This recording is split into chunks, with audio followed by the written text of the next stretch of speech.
Hey friends, Chase here with the Patriot Punk Network, and over the weekend we were fortunate enough to be invited to film a town hall event in Warren County. Now the venue was a fabulous place called the Detention at the Elementary, and the town hall was hosted by a congressional candidate, Tom Davis, who is running to replace Congressman Scott DesJarlais. Now Congressman DesJarlais was invited but declined to participate. The way the questions were submitted was my favorite part. Basically, anyone who showed up could write their questions on an index card, and they didn't collect those index cards until just before it started. So there was no time for someone to get a scripted answer or anything like that. The moderator was Kelly Slaughter Walker of Warren First, and she did a fantastic job. If you live in Warren County, make sure you check them out. Now, this is just part one, and it includes the full Tom Davis portion of the event. Gubernatorial candidate Monty Fritts was also there, and we will be releasing that in a part 2. We hope you enjoy the broadcast. Hey guys, Kelly Walker Slaughter here, host of Warren First 931. We are at the amazing establishment of the Detention Center. We are going to be live until on and off from now till about 4 o'clock. And this is the Warren County Town Hall meeting hosted by Thomas E. Davis. He's actually running for the 4th congressional seat in our upcoming election. And so before we get started, I know you wanted to say some thank yous and whatnot, so here you go. Pass the mic, Dave. I like it. Yeah, I'd like to thank all of you all for coming out to this event and participating in what is our republic. Very important that we get to know our candidates, and I'll explain a little bit. We did invite all of the candidates that are currently announced in the 4th Congressional District. That's myself, Robert Arnold, and then also our incumbent, Congressman Scott DesJarlais. Scott flat out said no thank you, and Robert Arnold, I don't know why, but he said he would come, and then for whatever reason backed out, which leaves me to answer questions. So I will try and be as entertaining as I can be. And we also have all the gubernatorial candidates that have announced, and it's just the Republicans. Little backstory on that. If you want to ask me afterwards, I will certainly explain what happened. But only Republican candidates are now offered or will be here. So for the gubernatorial candidates, when we do have Monty Fritts, who is here, and he will be taking questions after myself. And then Marsha Blackburn and John Rose were both invited to attend. And Marsha Blackburn's campaign said nothing up to the RSVP, our deadline to let us know. And then, so that was no responses, she's not coming. And then the Rose campaign was in contact with us a little bit, and due to other scheduling events, will not be here. So that's our lineup. And like I said, I would like again to thank all of you for taking the time out of your days to come here and ask the questions and be involved in the process. And thanks to the Patriot Punk, who's over here filming on us too, and Kelly for moderating and for live streaming this for us.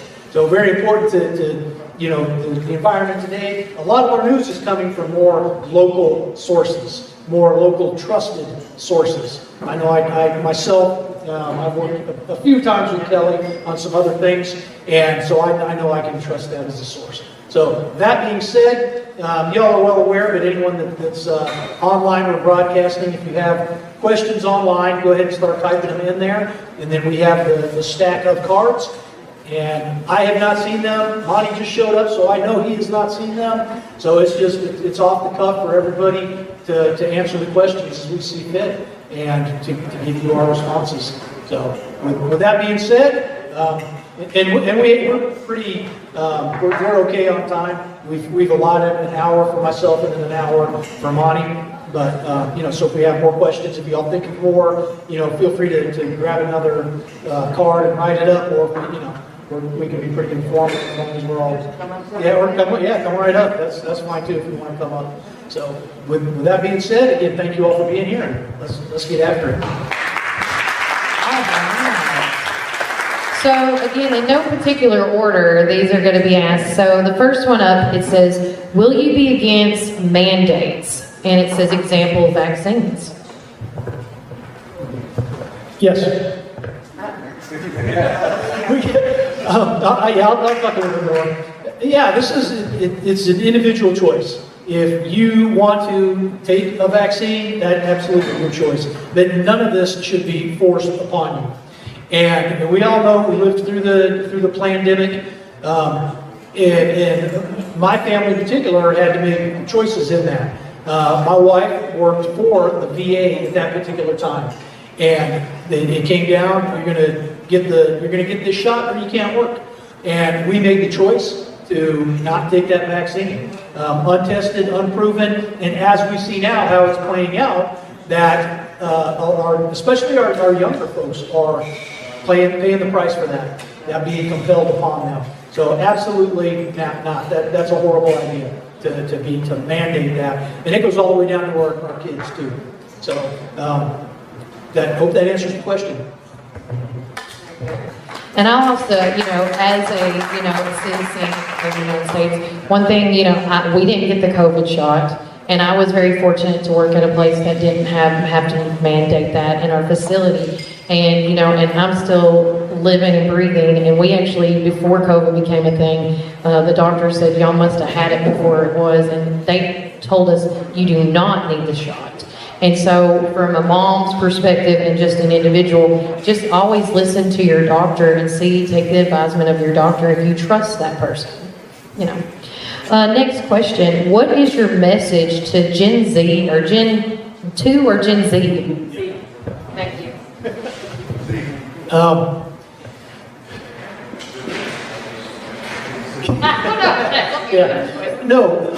And it's a very important topic because what we're seeing now is generations that don't want to let go of power and control. So I would say step out into the fray. For myself, I'm not looking to be an 8-term congressman, not a chance. I've been very vocal about this. 12 years is max you're getting out of me. I'm looking for that replacement. I'm looking for my replacement because you get into those positions and you get comfortable and complacent.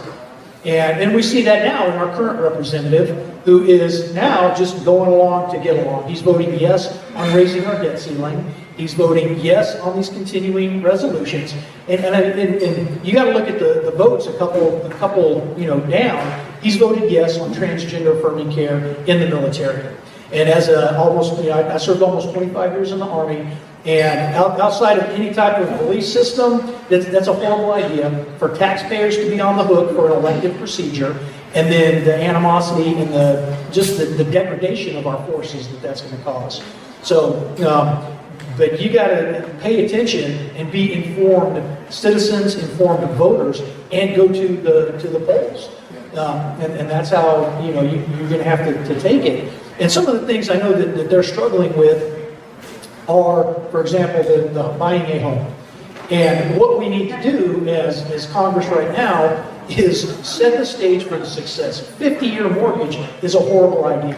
And it's not the answer. The answer is let's actually bring our manufacturing back. Let's get rid of the H-1B visas. Let's stop. Thank you. And it's going to be a process. But that's how it's got to work. And right now we've got a Congress that is letting us down.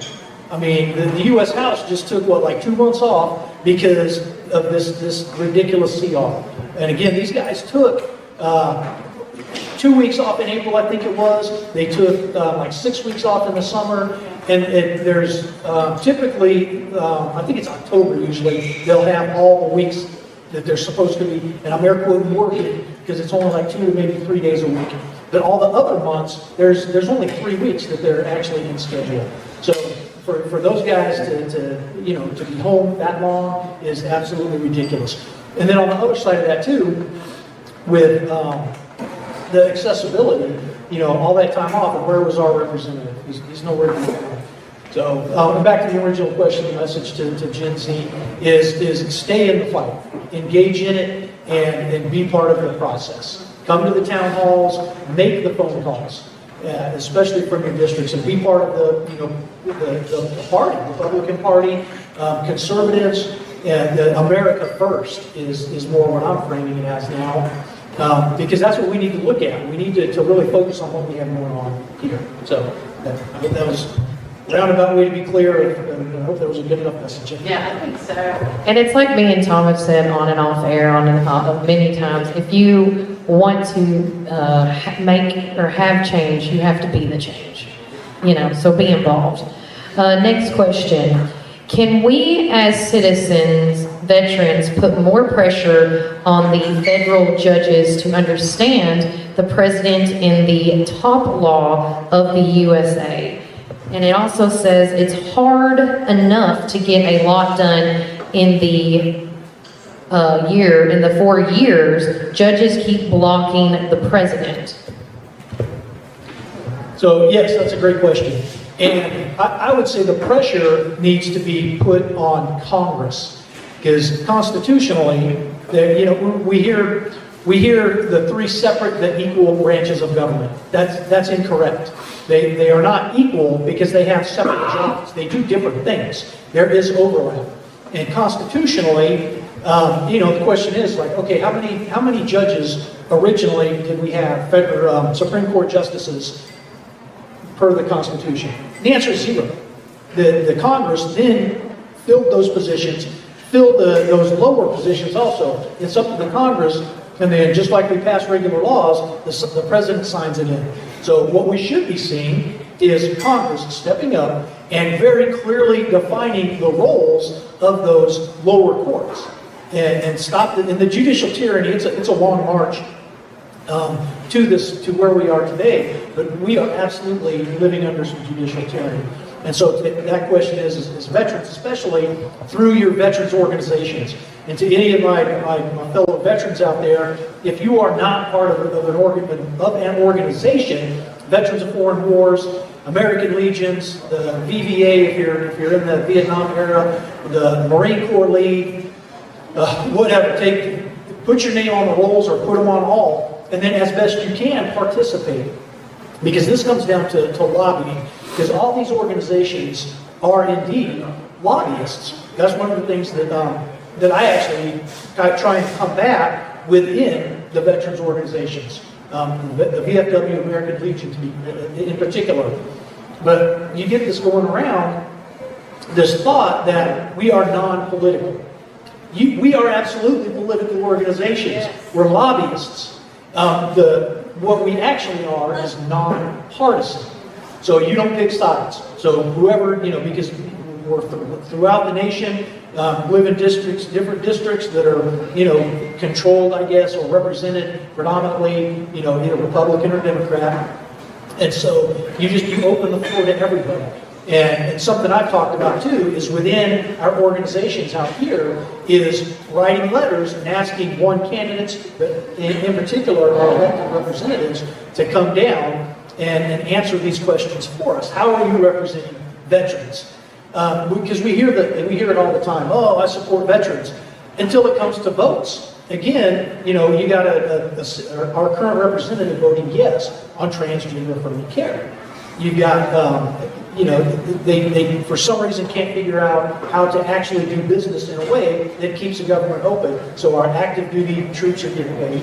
And within the VA system, which there's a lot of work to be done there. And they tell us they support us, but then when it comes down to it, who do they start talking about cutting benefits that they're earning? So that's how we do it. Stay involved in those organizations as best you can, and at least be a member, and then as active as you can. And then for those organizations to be sending letters to those representatives. So that would be my answer to that, and how we as veterans do that. Awesome.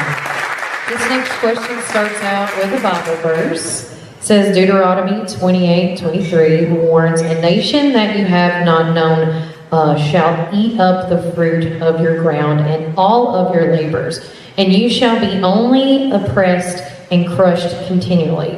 This describes God's response/judgment on a nation that engages in child sacrifice. God's standard hasn't changed. So how can we hope to stop the invasion of our country if we aren't also working at both state and federal levels to abolish child sacrifice? Yes, that is. I don't have to answer this. I don't know if it's picking up, but Kelly said she's happy she doesn't have to answer this question. Very, very difficult, I guess. Not really difficult, but it is. We must protect the unborn. I kind of think I know where the question came from, but I think constitutionally it is up to the states. I can see, however, I mean, we as a government protect life. That's our preamble: life, liberty, the pursuit of happiness. And to protect the unborn is absolutely critical.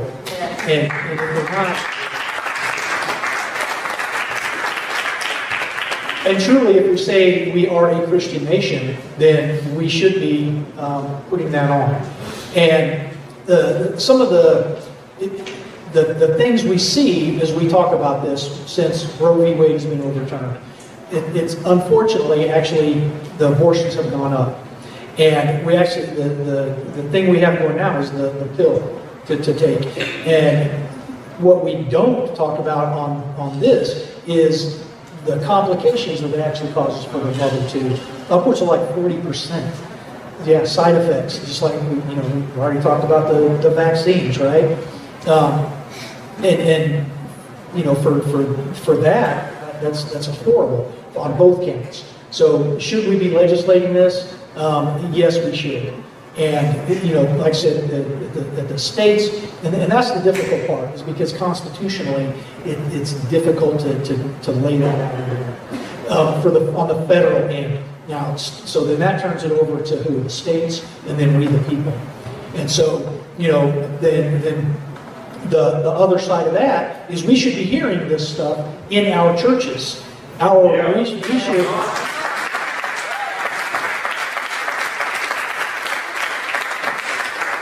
absolutely be hearing from the pulpit these topics. The topics of abortion, the topics of we are in a unique situation in this nation and the founding of it. And if you go back to the founding, our pastors, the British they called them the Black Robe Brigade, because our clergy would preach the sermons on the freedom, the liberty, and the responsibilities of citizenship, and then tell the congregation and then themselves, they would pick up their arms and go put it to work in the battlefield. Now, I'm not suggesting we're at a point right now where we need to do that. We still have some opportunity in this nation to take that to the ballots. And if we as Christians stand up and take that to the ballot, we can take it back. Between Christians and gun owners, that's some of us that are most likely not to vote, which is horrible. That's part of our responsibility, duties as citizens to vote. And so again, back to our clergy in those churches, that's where we should be hearing this. Our clergy should actually be speaking out. And then also, just like I talked about with our veterans organizations, our churches should be involved in this process. And there are some churches out there that are boldly living it and are actively, that you have pastors that actively, talk about it, preach it, and then to actually endorse candidates. And that's some of the excuses I've heard about it is opinions within the church. And kind of my thought on that is, I don't think Jesus was too often concerned with opinions. So if we're more interested in how many people are sitting in the seats versus the message, and then the message is important, and they will come. I think there's a hunger out there for the word, and where do you go to get that? And you should be hearing the truth. Yes. So they should be doing that, and then now, and the other part is a hesitancy because of the government. We're afraid of the government, and this is all your nonprofits. Because we're afraid of losing the nonprofit. And to both of those organizations, our veterans organizations and our churches, One, who's in charge? Is it God or is it government? And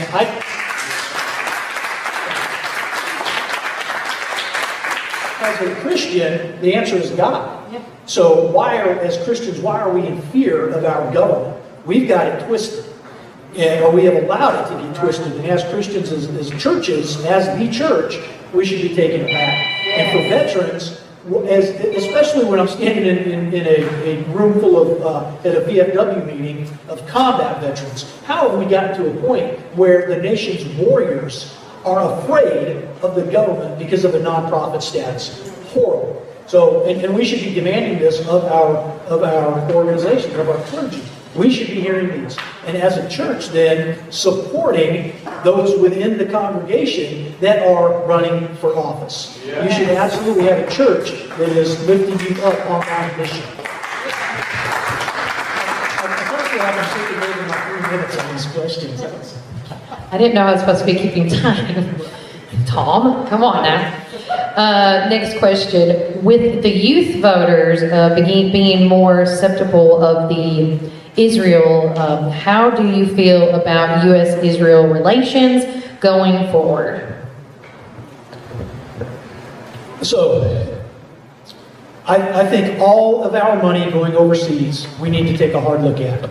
With the issues that we have going on in this country, that I'm of the opinion that the baseline is $0 going overseas, especially to nations that hate us, and then organizations that have been funding an invasion of this nation.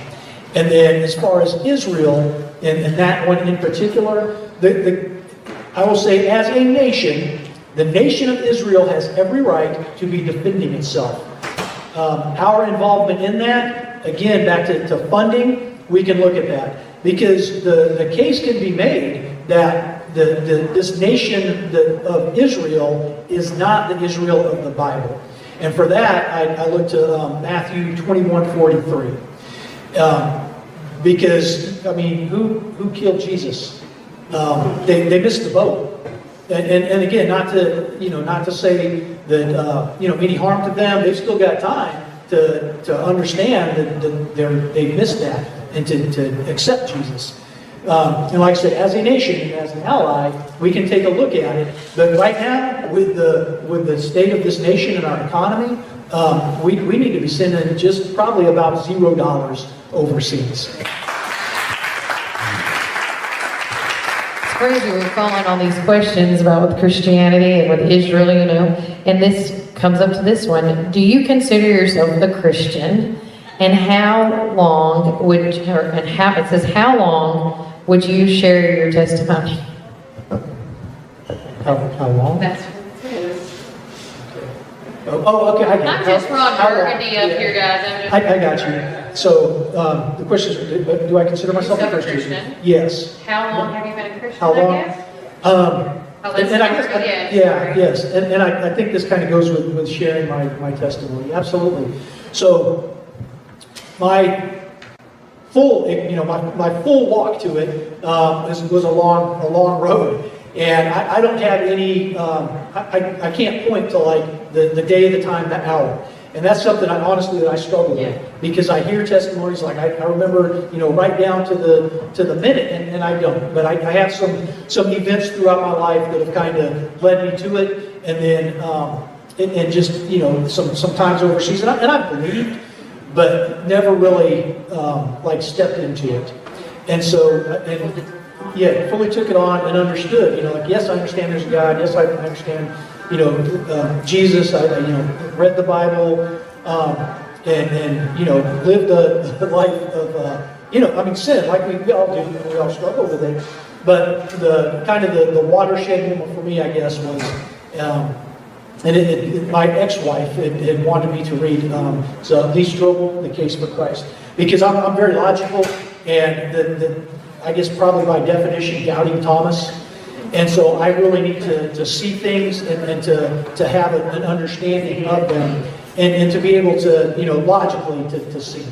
And so this book, and if you are in a position where you're questioning or you need that. I highly recommend that book. But he went through trying to disprove, and absolutely proved it. And that was the book I read. It was like, okay, this is it. I understand this is the real, after all the other stuff I had gone through and trying to, justify. And I think part of it is, it's hard to accept the sinful nature that we have, and that there will be an accounting of it. And so we try and find other things that will lessen that. And it doesn't change the truth that you will answer for it. And that we have Jesus to cover for those sins. And then the other side is to then try and, to show the fruits of it. And that's what, the book and the chapter and verse that I quoted earlier, you kind of take a look at where are the fruits of their Christianity. And so then, and still even a walk into it, and then getting into the scripture and having that foundation. And so that's currently where I am, is I'm on the walk, and getting to the point, because and that's the other. It's like to hear guys that can quote the scripture, and like, all right, I got work to do. Yeah. And so that's where the work comes in, along with this, and being called into this. And it's like, man, this is quite the undertaking. So so that's did I answer them all? I think so. Yeah, that was your testimony. I didn't share my testimony. So thank you. And as a Christian myself, I always say this to a lot of my friends, and if you're watching the show, whether you believe in God or not, God is always there. He's just waiting for you, and you may have to go through trials and troubles to get to that point, but at the same time, we're always learning and growing, and the day that you decide that you can't grow anymore is the day you die. And I think every opportunity we have is a growing moment. If I last till I'm 90, I hope I do. Flipping the coin on this one, do you have a criminal record? I don't know this about Tom, so I'm very curious. I feel like this is a dating show now. And if so, what for and how long ago? What happened? Somebody must know you. I hope this is wrong. I don't know. Have you got in trouble? I have. Oh, okay. So, and I will say, followed up having shared my testimony. Now I get to talk about my checkered past. I didn't mean to happen like that. No, so the answer to the question is yes. As a juvenile, I was arrested, so I'm 54 now. So this was, I think I was 16 during that event, joyriding. I won't go into the long story of it, but poor choices, and I paid for it. And then, I guess it was just as I was, had just turned 21, and it started out, I was charged with DUI, and then wound up, the way the system is, I was convicted of careless and reckless. And all of this has been disclosed when I hired on as a law enforcement officer in Prescott Valley, so they saw fit to hire me. And then since then, civil traffic. That was the question was criminal. So I've had a couple of tickets. I couldn't even tell you what the last one was.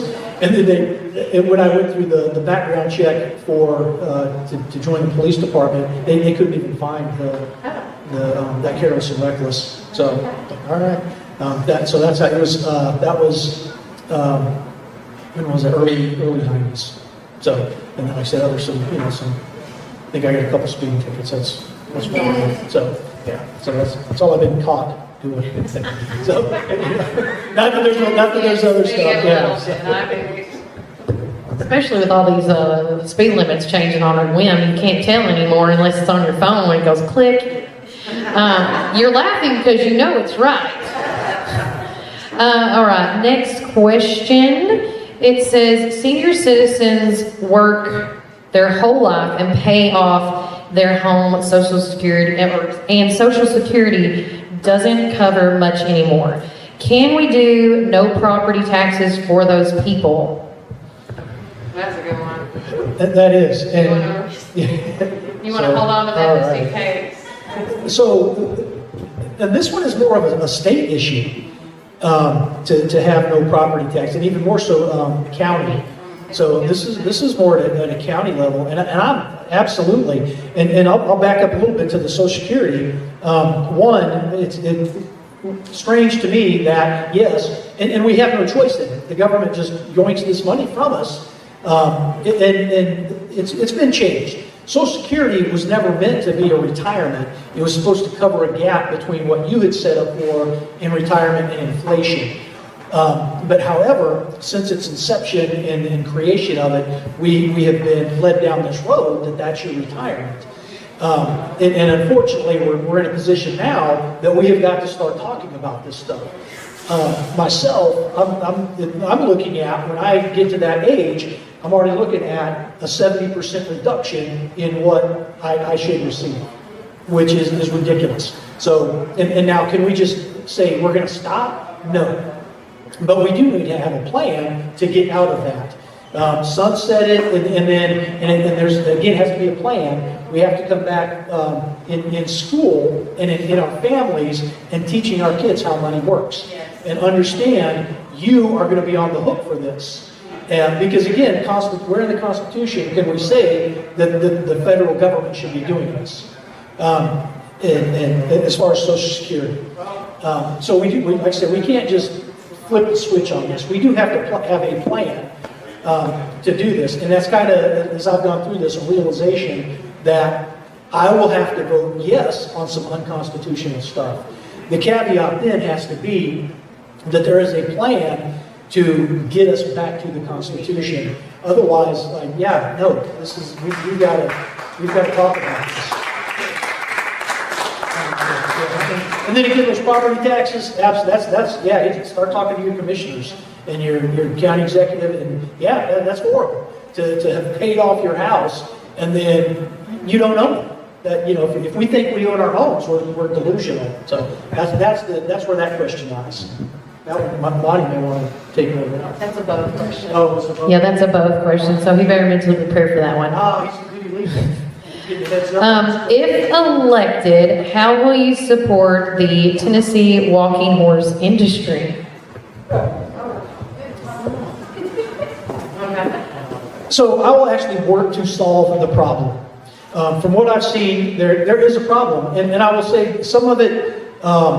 And I talked to some folks out there in Bedford County, and some of it, you know, is a little bit self-inflicted, but they are being unfairly targeted, have done work to clean up the industry. But what we have now, and the way it's been explained to me, is our current representative drops placeholder legislation as a defensive measure. So if those that are targeting the industry want to try and push something, then there's something in the queue, which to me is a horrible idea. Let's fix the problem. And I actually have, with my, you know, kind of honestly limited understanding and knowledge of the problem, have come up with a couple bills.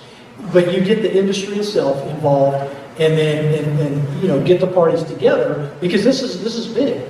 In this district and in Bedford County in particular, and let's solve the problem, and not just like, hey, look, I'm doing a thing, look, you know, no, yeah, and then actually do, you know, yeah, and that was, I've been asked this question before, and my question back, especially those that are still in support of Congressman DesJarlais, is, are you better off now than when he first took office?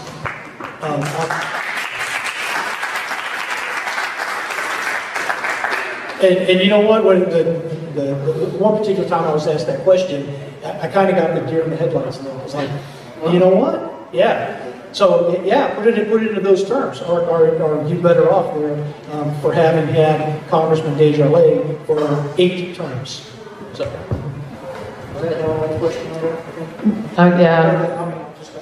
Yeah. Yes. In your opinion, what is Tennessee's highest priority? All of them. Say all of them. Yeah. So as I see it, and especially looking to as a House representative, the biggest problem we face right now is our deficit spending and our national debt. That is the biggest thing we face right now. And how do we fix that? Is we require the government to live within its means. Again, our representative now is voting yes on these continuing resolutions. And he's voting yes to extend or raise our debt ceiling.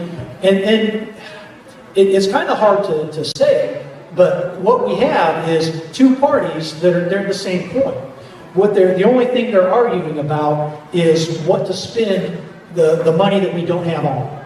How can we deficit spend? And the Republicans, we want to send it all overseas to nations that, in a lot of cases, hate us, and to organizations that do not have our best interests in mind and will funnel an invasion.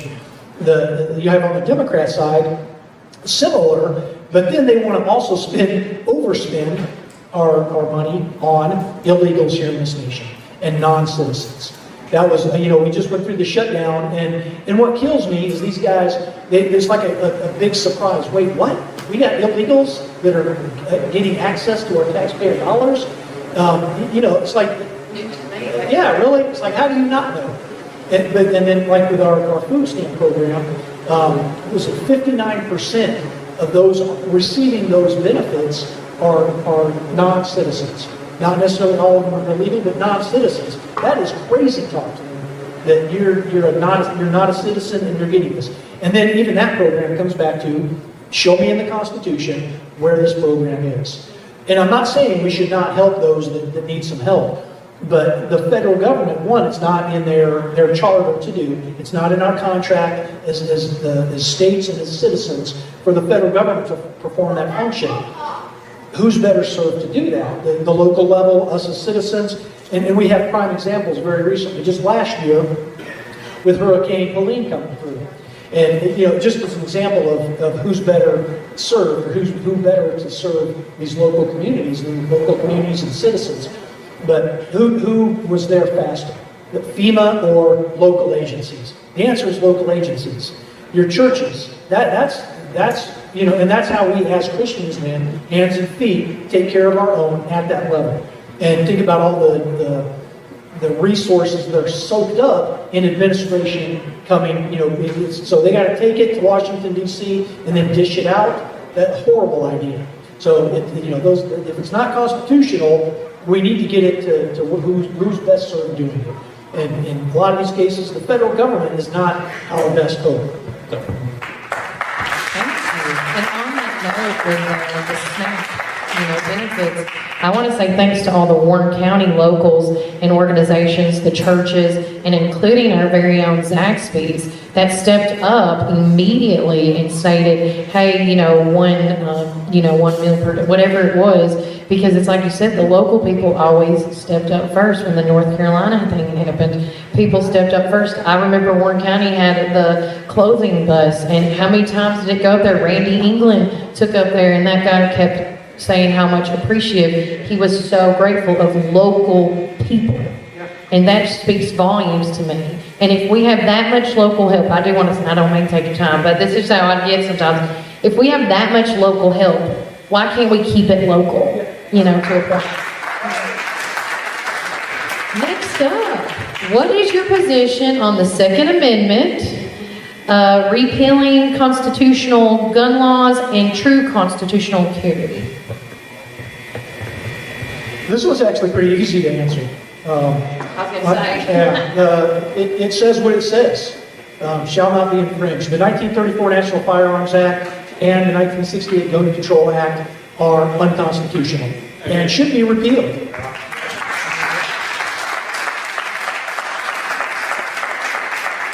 that is one of a personal issue of mine to work diligently on that end, because we've got it in our minds that throwing money at it and taking objects away from people is the answer, and it absolutely is not. Just some outside of the box thinking as far as what is caused, because it's violence that we're looking for. We hear, we got to end gun violence. We got to end gun violence. Okay, I'm with you.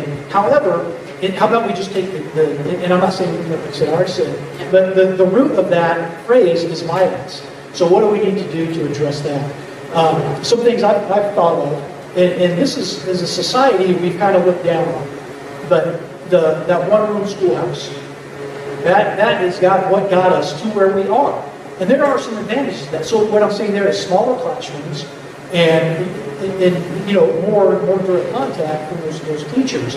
And, we can look at it as the whole structure of it need to be looked at. Go back to that, and I applaud here in Warren County, we have one of those. And so what that does is it sets up mentorship. Yeah. A mentorship as the older kids then mentor, and that also helps you as the teacher that you're now responsible, and it helps your own learning. If you're teaching somebody else, that's a great way to learn is to teach. But then you can spot some of those needs within that in those smaller classrooms. And so to relook at the schedule, why do it's, oh my God, how much time are we taking off now? In school. So restructure it, get rid of the whole summer's off. It's just some ideas out there. Week on, week off, 2 weeks on. And again, this comes back to we have a federal Department of Education. Horrible idea. The needs here in Tennessee are much. Here in the 4th district, in Middle Tennessee, are going to be even different from East Tennessee or West Tennessee. What those businesses and parents are looking for in this district. So this should be under local control. And again, this goes to our tax dollars going to Washington, D.C., getting filtered, and then winners and losers pay. And even here in Tennessee, with what we've got, for me personally, and all my kids have graduated high school now, but this voucher program is horrible. It's and the only ones that I talk to that wanted it are those organizations. You hear the teachers unions and that horrible idea. This is more of a local and even I would say even regional coalitions amongst bordering counties. The closer you are to home, taking care of this problem, the better we'll do that. So did I hit the question? Yeah, you got it. Okay. Yeah. And I will say on the education part, my son goes to Orchard Grove. The classrooms are no more than 10 per classroom. And my son says, and if anybody's watching this, and I'm not against public schools or anything like that, but he said the school that he was at last time to the one he's at now, he said that, Mama, teachers look so tired and bogged down, but they don't want to teach anymore, to the point that why do I want to go to a school and pay attention to a teacher that doesn't look like she cares? And this new school that he goes to, he said they are smiling, they're happy, he's learning. His lowest grade, he's never made A's and B's, and we just got his report card, so I'm giving him a little shout out. The lowest grade was 95. So yeah, so it's all about, we've got to help out these teachers.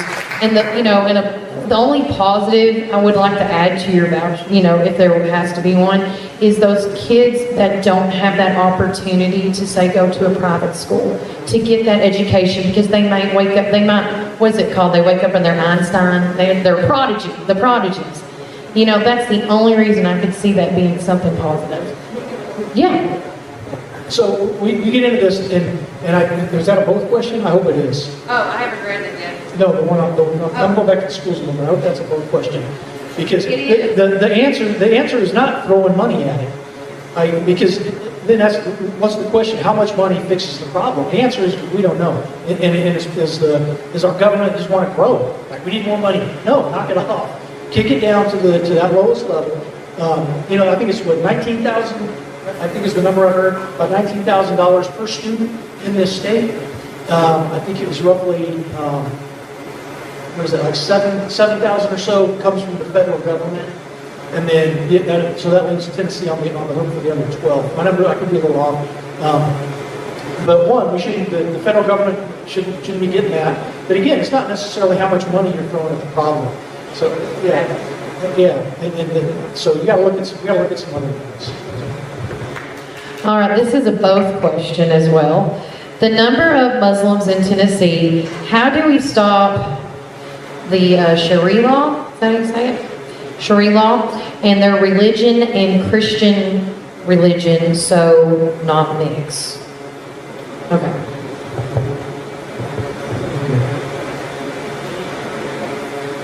I think so again, we have to go back to us as a nation. We are a Christian nation founded on Christian values. And we have been this beacon of light to those out there. And we're in a position right now, we have allowed this invasion to happen. And so I would be a very, very vocal proponent of let's stop. any type of, the baseline should be, we are going to put a complete pause on immigration. And this goes, and refugees also. We take a look at the refugees that we have in this nation. How long have you been here? It's time to go back. Handle your own business. And get us back to a Christian foundation. And then if you want to come to this country and integrate into the American culture as a Christian nation, that's fine. We're not saying you have to be Christian. You can be a Muslim, but what we're not going to have, what we shouldn't have, are mosques exploding all over the place. We should not hear in our towns 5 times a day a call to worship. If you want to, if you're a Muslim, you want to hear that, go back to a nation that is already under this law.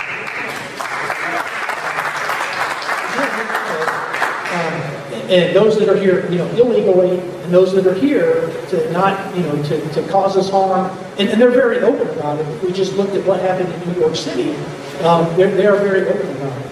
And our Constitution does not mesh with Islam. There's no way around it. This is a Christian nation. Our founders even told us it doesn't work without that base of Christianity. It does not.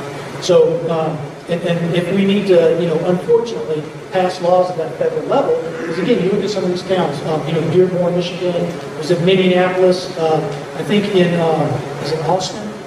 But some of these other places are in Texas, where, they're like no-go zones for our American, U.S. Law enforcement agents. That we're in a bad place. And yes, how do we fix that? Again, with that legislation. And again, a lot of this comes back down to us at the county, city, county, state levels to fix this. But then on the federal level, let's if we need to codify that, you will not have these enclaves, that, Sharia law, you will not have a pocket of this type of stuff within the nation, then let's go. Mr. Davis, I can't believe I'm calling you so proper these days. Running against an incumbent in the primary is tough battle. Do you have a very specific areas where you can show the public great reasons to pick you? Yes. The first one is accessibility. So, and that is, our incumbent has not held a town hall since 2013. I will hold them quarterly. To me, it's too easy, and especially even now, you can come up with one kind of on the spot in these particular situations, like today. He very well could have shown up today.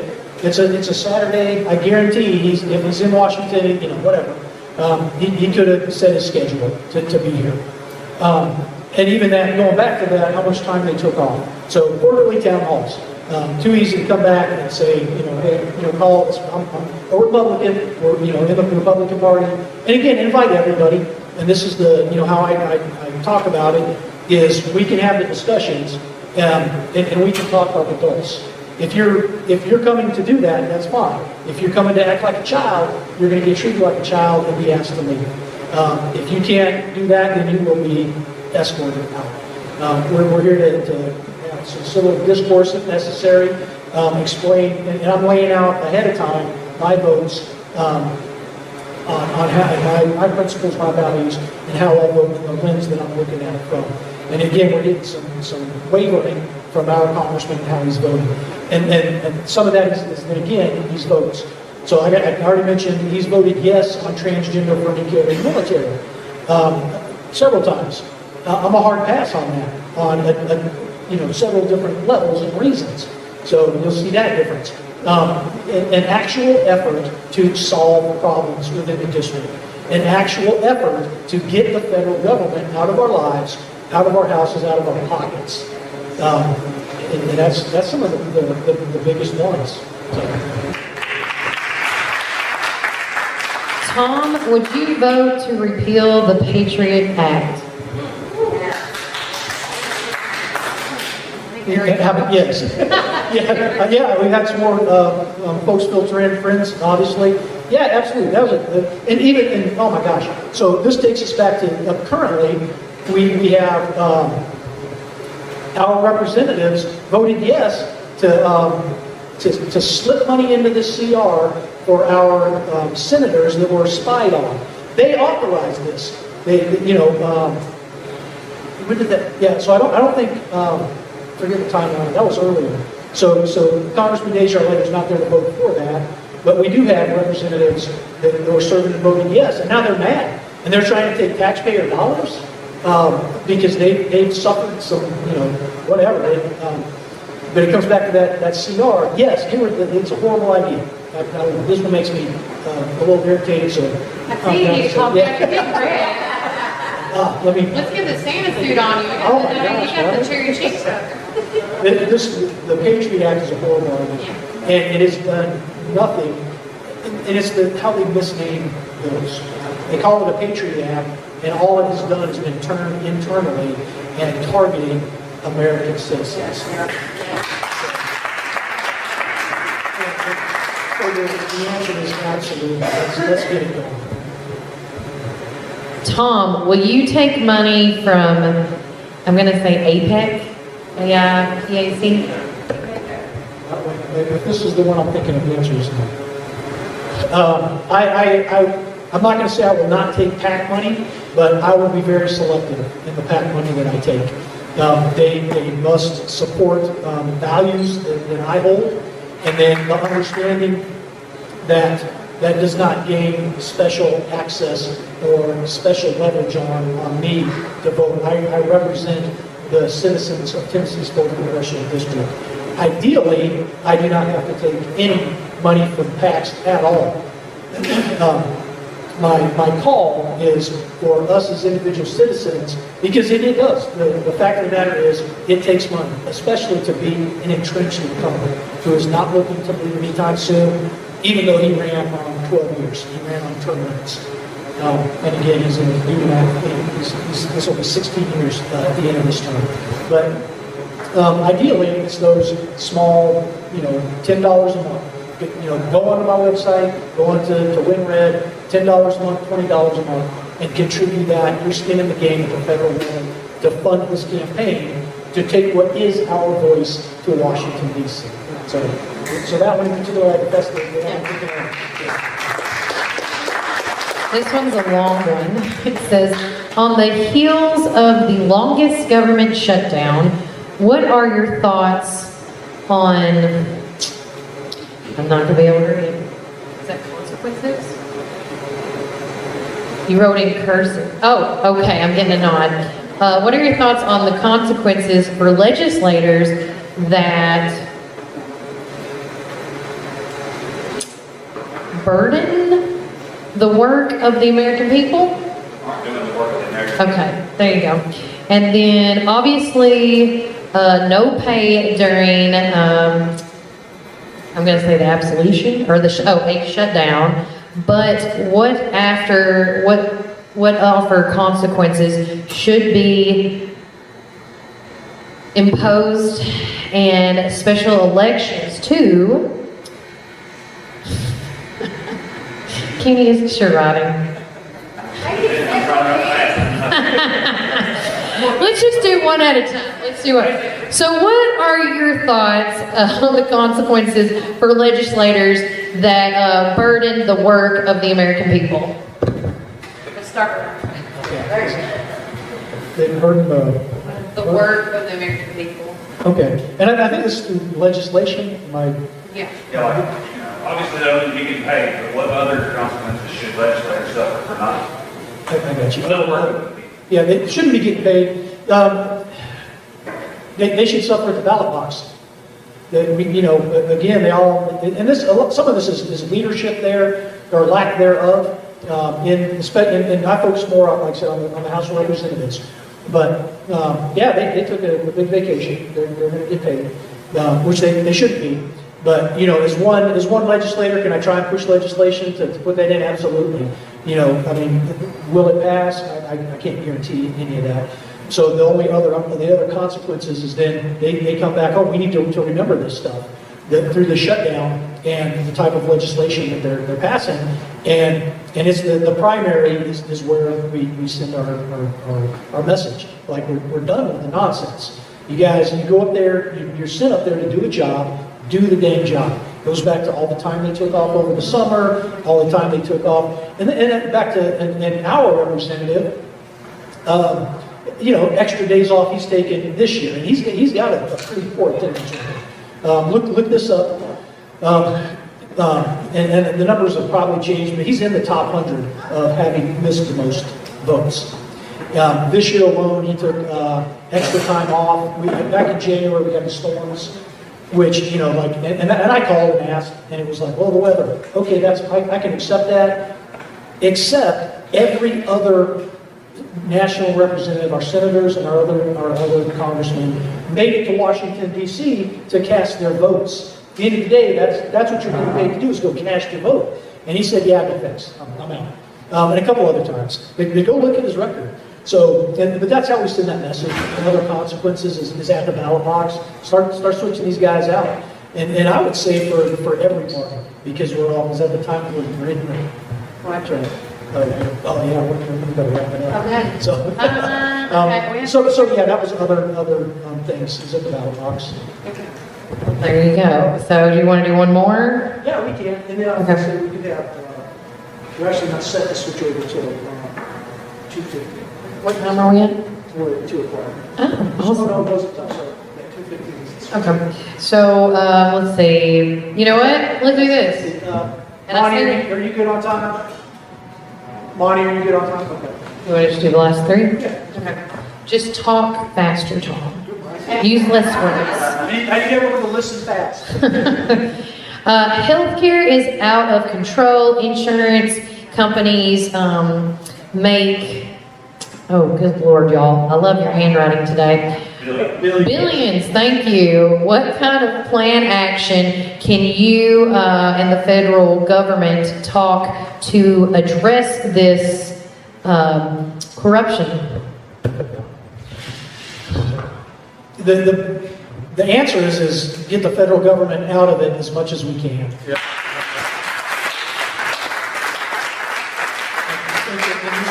The understanding that this is a government-created problem goes back to our Obamacare, the American ACH, right, the Affordability Care Act.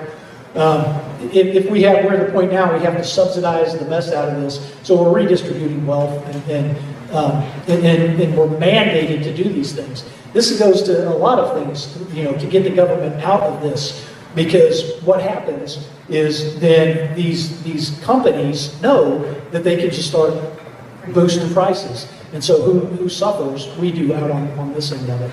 So that, a specific plan I do not have, but I do understand the problem and that we need to get the federal government out of it. And I don't know if there's another question on it, but another example is our education system, in particular our colleges. Again, point me in the Constitution where it says the federal government should be giving any taxpayer dollars to colleges.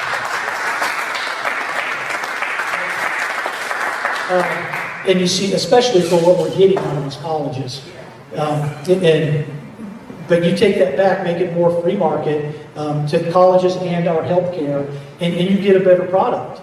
You have to compete for it, and especially, and then you as the consumer, you take better care of yourself, because that's another component to it, is us taking better care of ourselves and being healthy. And part of it too is to our food industry and the junk that is put out on our shelves.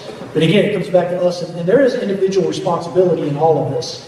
It's not completely up to a government to solve our problems, and that's another thing. Is we the people that we get back to is looking to solve our own problems, but putting the government in check and getting it into its lane.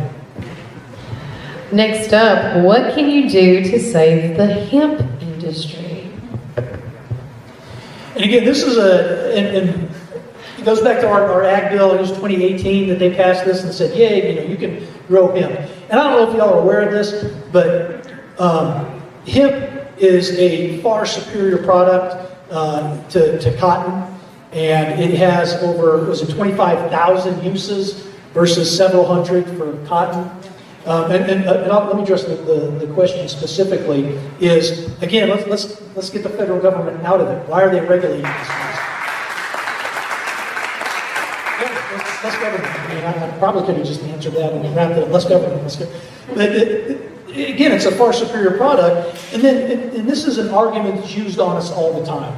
It's for the kids. We got to save the kids, right? Which, yes, we need to be protecting our kids.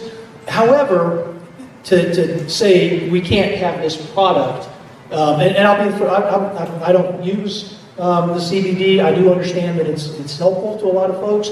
I don't. I have smoked marijuana. I guess that would have been a crime back then, so I wasn't caught or convicted. But as a in my youth, so as a juvenile again, it's forbidden in the Army to do that. So I haven't. But I'm not going to do it. I'm not an advocate for it. But on the other side of it too, you have free will in this, and arguments to be made. Alcohol. But back to the kid argument. This is what we hear, and we heard it from our own congressman on 99.70s on with Matt Murphy. It's like these kids, they eat too much. There are exactly 0 documented cases of anybody dying from CBD. Same thing for marijuana. So, and again, I'm not going to say, hey, go start getting high or whatever. Yeah. But the consequences, just like your alcohol use and choices. Responsibly, if you're gonna, if you're drinking, we got laws for that, right? If you're impaired, you're gonna suffer those consequences. The least of which is a loss of license and revocation or fines. The high end of that is loss of life for others and yourself. I'm a firm advocate. It should hurt to be stupid, but your stupidity should not impact others. So again, if we hear that kid argument, it's nonsense.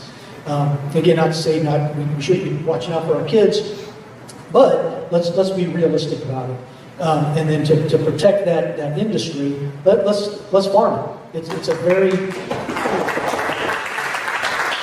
in Tennessee, it's a 25 million, at least 25 million, I think billion.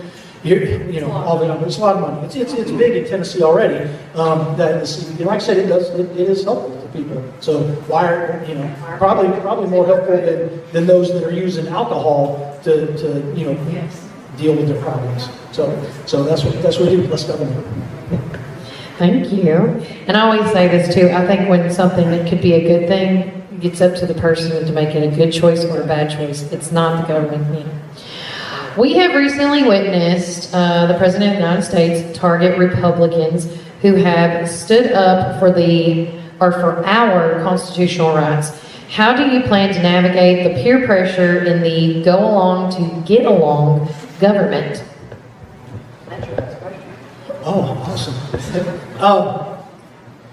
There is a line so I think we might have covered. So I served almost 25 years in the Army. I was a non-commissioned officer, the creed of a non-commissioned officer. There was a line in that creed that says, I will not compromise my integrity nor my moral courage. I lived that in the Army. I've lived that outside of it or since leaving the Army. And you just have to be able to stand up to for your values. I have a Christian base. And again, fellow Christians come alongside me within this run to hold me accountable, but to remember that that's where I'm ultimately responsible for. And I understand that there will be pressure up there. No means no. If it's unconstitutional, again, the first answer needs to be no, and then let's take a look at is there an egress plan for something that's been going on unconstitutionally for so long. So that's how I do it. It's just that's how I've lived my life. They can like all day long, like no, Jake. Yeah, and let's try and figure out where we can constitutionally make it. And I hate to say like make it work, because that's the problem we get into is then we try and twist it into our view. The question earlier, this judicial review process that we have going on. It's a horrible idea, and we've allowed it to happen. So how do we take it back? Send people up there that understand and have read the Constitution. And again, and I would encourage all of you all, and anybody who sees this, to go that interview that he had with Matt Murphy this week. And I played a portion of it on a video that I did. And he can't even point to the Constitution at least be able, if you're going to twist and vote yes on this stuff, hey, it's Article 1, Section 8. That's where it lists out where the authority comes from to, contractually between we the people, the citizens, and the states to do these things, and some of the, so, know the Constitution and be able to say, this is where it is. And if you're trying to, shoehorn it in there or twist it and make it fit, and you're looking to the Supreme Court as like, hey, they said, you're wrong. You're absolutely wrong. So that's how I do it. I live my life how I've been living it on those values of not compromise my integrity, nor my moral. That's right. Yep. You do you, boo. So that being said, yeah, we're right up on time. Again, I would like to thank all of you for coming out. We'll take a couple minutes for Monty to get his. I know he heard those both questions, so he's got a leg up on it. That's why he wanted you to go first. That's right. No, but and Monty, I would like to say thank you to you also for making the trip to this town hall. And again, we'll take a couple minute break here at 5 or so. I think we're actually set to go at 2:15. So let's look to set that up. So everyone can take a break, grab some water, and thank you again. And then also after Monty gets done, we're set to go till 4. So if you have other questions, we can do that. Thank you.